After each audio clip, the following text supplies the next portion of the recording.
Vitajte v čínskom Šanghaji. Akurát sme pristali na letisku Pudong a čaká nás 14 hodín v tejto čínskej megametropole. No tak čo s nimi? Intro.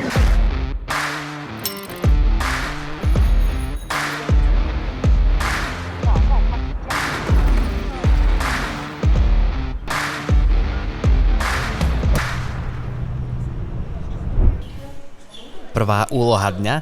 Dostať sa z letiska do mesta. V Šanghaji to našťastie nie je žiadny problém.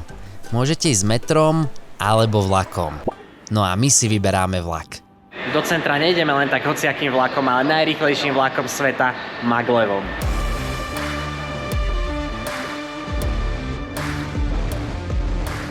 Maglev nie je ani zďaleka obyčajný vlak.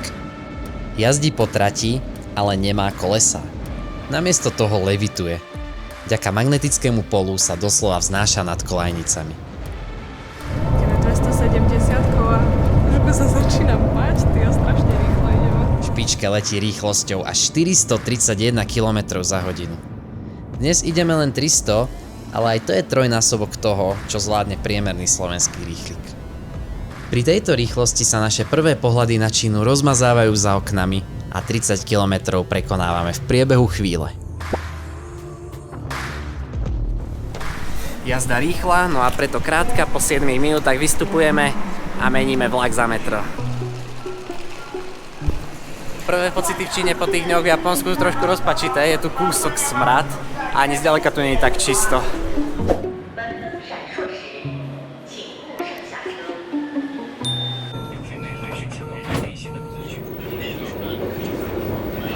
Keďže sme v ľudovej republike Čína, ako prvé miesto navštívime ľudové námestie alebo People's Square. Pri People's Square leží park s originálnym názvom People's Park. Na prvý pohľad obyčajný mestský park. Len s jednou zaujímavosťou. Každý víkend sa tu koná trh. Nie s ovocím, nie s rybami, ale s ľuďmi. Volá sa Marriage Market. Rodičia tu hľadajú partnerov pre svoje dospelé deti. Vyvesia plagatiky s fotkami, plátom, vekom, výškou, vzdelaním, skrátka niečo medzi profilom na LinkedIne, Tindri a inzerátom na bazoši. Takto to v Číne vyzerá, keď máš 30, nie si ženatý a rodičia to vezmu do vlastných rúk. Bohužiaľ, dnes je pracovný deň, takže si tu partnera nenájdeme. Namiesto toho obdivujeme ostré mrakodrapy, ktoré trčia všade okolo. Šangaj je doslova mrakodrapová veľmoc. Viac než 200 budov tu presahuje výšku 150 metrov. Úprimne, pôsobia trochu ošarpane. Ale vedeli ste, že niektoré z nich navrhol Slovák? Park Hotel Šanghaj, tmavú budovu na ľavej strane, navrhol architekt z Banskej Bystrice Ladislav Hudec. Hotel bol postavený v roku 1934 a takmer 30 rokov bol najvyššou stavbou v celej Ázii. V Šanghaji ho výškou prekonali až v roku 1983.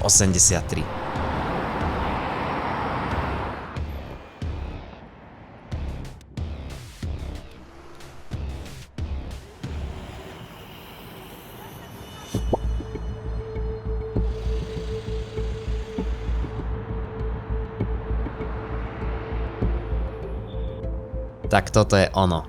People's Square. Tak toto People's Square nie je úplne také štandardné nápistie, ako poznáme od nás. A je tu fakt, že veľa policajtov, no bezpečnostných kamier je tu ešte oveľa viac. V Číne je 500 miliónov bezpečnostných kamier. To je jedna kamera na 3 obyvateľov. Každý váš krok je teda pod drobnohľadom. A takto monitorovaný kráčame ďalej na West Nanjing Road.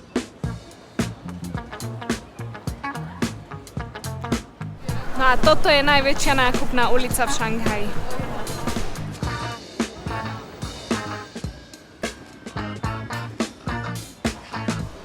Nachádzame sa v prvej šanghajskej jedlovej hale. Ideme si tu vybrať niečo na obed, uvidíme čo to bude. Ideme tak konzervatívne experimentovať. Táto budova má 4 poschodia plné reštaurácií. 4 poschodia jedla. Čínske jedlo, to je však kapitola sama o sebe. Naďka s Tomášom do toho idú s optimizmom. Tak máme takéto fajné kuriatko s rýžou, tak poďme kúpať. Pôvodné úsmevy však čo skoro miznú. Naďka si objednala kýbel masného mesa a je z toho smutná. Ja som stavil na istotku a mám čizík.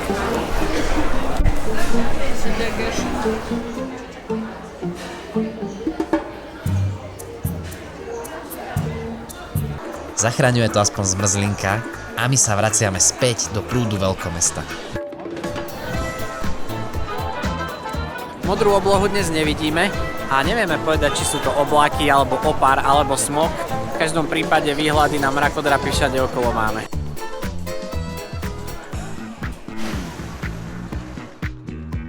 Ideme na našu ďalšiu zastávku, ideme do záhrad Hugarden. No a vymenili sme štvrť s mrakodrapmi za takéto typické čínske domčeky. Alebo aspoň niečo, čo by tak malo pôsobiť.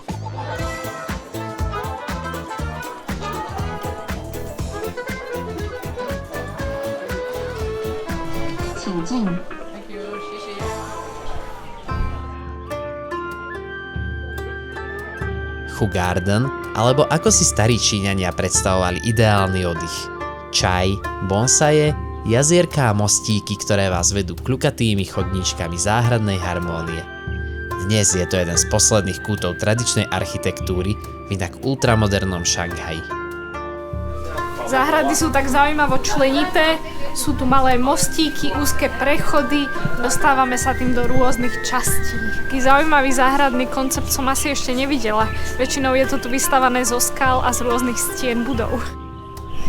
Vypadá to tu veľmi zachovane, až ťažko povedať, či je to nové alebo staré, no tieto záhrady sú tu stovky rokov a sú stále rekonštruované.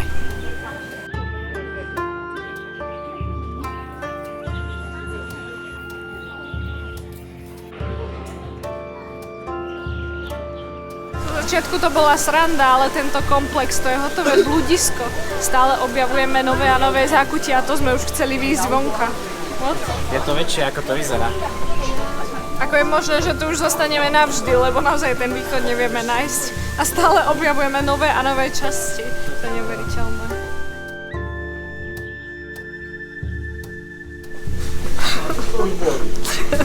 Tu sme už vraj boli. No však je to pekné. Nevadí, že sme tu dlhšie, ako sme chceli. Z tohto Šanghaja mám taký rozpačitý dojem. Úplne to nefilujem. Záhrady boli pekné, mrakodrapy tu sú, ale chýba tomu atmosféra. Není to úplne ono. No uvidíme, ešte nekončíme. Aj keď máme v Šanghaji času málo, aj tu zídeme z vychodených turistických ciest. Ale ešte predtým si kúpime niečo na osvieženie. Cestou si idem skočiť ešte pre nejaký drinčík. Čo by sme si tak dali? No, vidím to na Shanghai Kolu. A poďme si ukázať, ako sa v Číne platí. Jo. Na všetko sa používa aplikácia Alipay, ktorá je QR kód. Naskenujete. Chvíľka napätia. Všetko OK. A je to. Na zdravie. Bacha, ide policajt.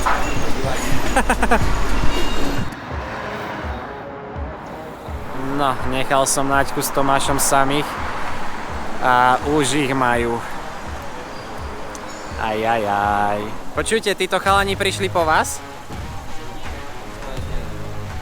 Všetci uniformovaní ľudia sú tu veľmi vážni a majú kamennú tvár.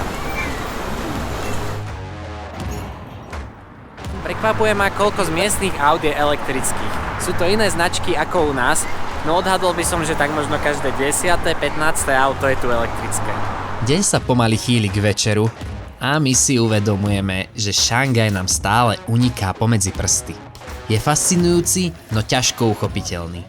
Tak čo teraz? Musíme zmeniť perspektívu. Namiesto vychodených turistických trás mierime tam, kde pulzuje skutočný život. Do štvrtí, kde sa pracuje, nakupuje a jazdí na motorkách, ktoré ledva držia pokope. Zišli sme z tých širokých a nablískaných šanghajských ulic a je to tu iný svet.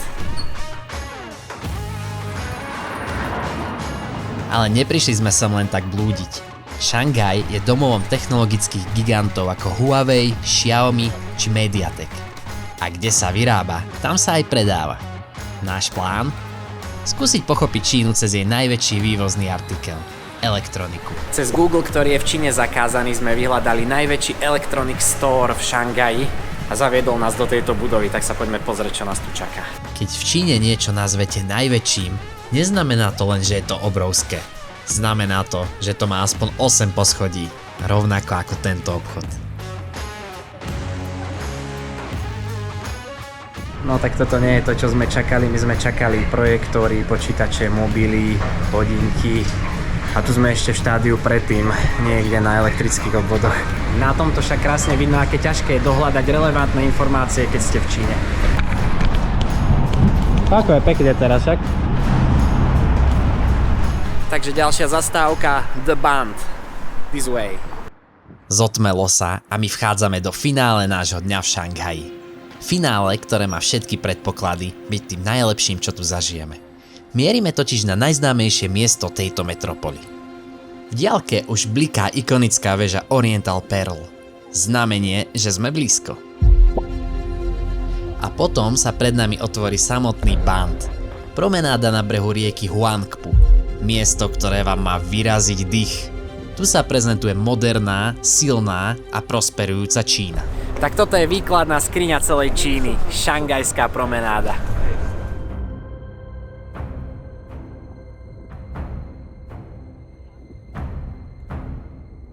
Výhľady sú dýchberúce. Môže to byť vôbec pôsobivejšie? No, áno, môže. Presne o 19:30 sa celé mesto prepne do svojej nočnej verzie. Celý horizont sa rozžiari.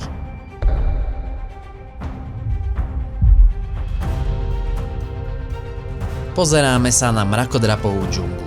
Štvrť Pudong.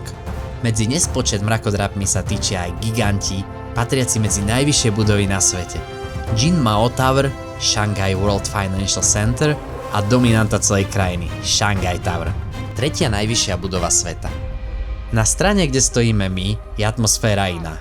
Koloniálne budovy, ktoré ešte pamätajú časy ópiového obchodu a starého orientu. Historická tvár, ktorá kontrastuje s budúcnosťou na druhej strane rieky.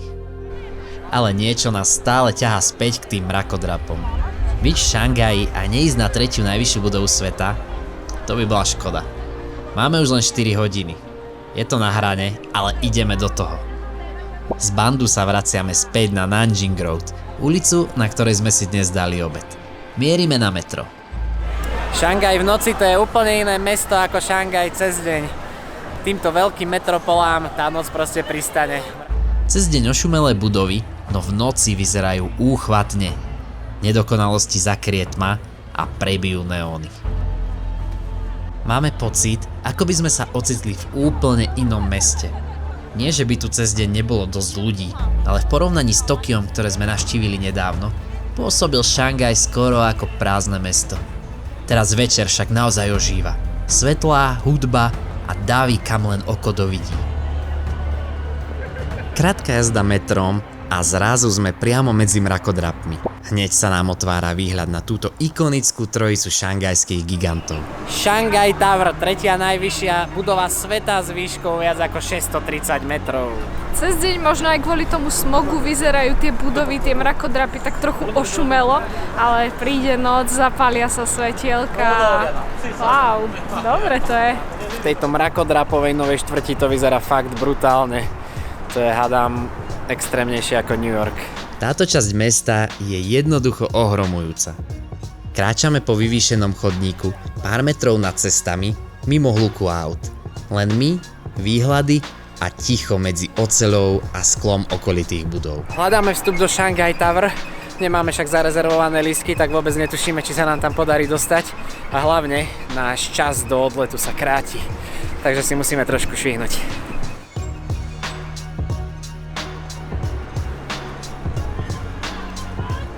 Tak čo, podarí sa nám dostať niekde tam? Uvidíme. Ideme si kúpiť lístok na výhliadku. Keď príde na platenie, je tu opäť starý známy Alipay. Lístky máme a vchádzame do Shanghai Tower. V budove je však prekvapivo prázdno. Žiadne rady a tak smerujeme rovno k výťahu. Ale nie je to len tak hociaký výťah. Výnimočná budova vyžaduje výnimočný spôsob prepravy. to vyťahol ako. Ideme hore? No svieti nám tu 118. 各位来宾，欢迎光临上海之巅观光。We are taking the world's fastest high-speed elevator。 电梯最快速度可达每秒18米。 Tento výťah sám seba označuje za najrýchlejší na svete. Ide 18 metrov za sekundu. To je krát 3,6. 60 km za hodinu. We have arrived at 118. No ale bola to rýchlovka a sme na 118. poschodí Shanghai Tower. Prečo tu tak fúka? Vietor tu nie je náhoda. Je to dôsledok tlakovej rovnováhy v takej vysokej stavbe. Jasný dôkaz toho, že sme vysoko. Veľmi vysoko. Naďka, znižuješ výšku? O pol metra?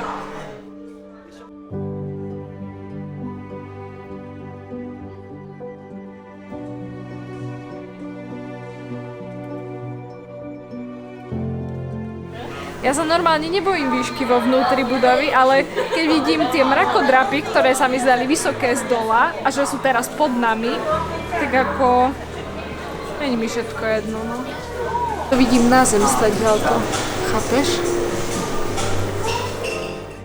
Shanghai Tower sa otvorila v roku 2015.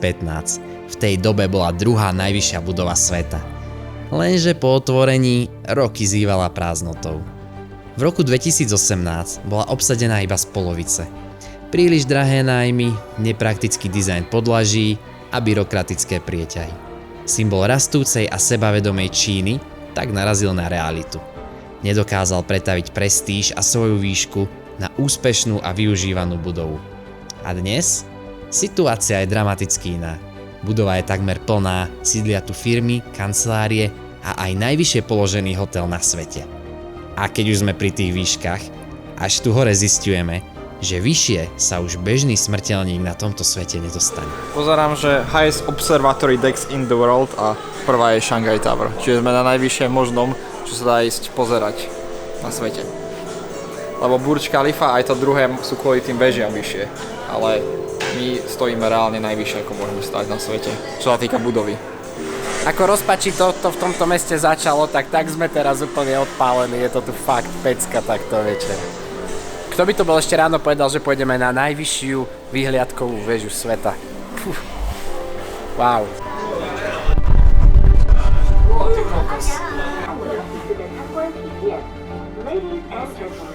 Aj vám tak zalahlo však? Stále mi zalahina, pravidelne prehltnem a zalahne mi znova. Bezpečne na zemi.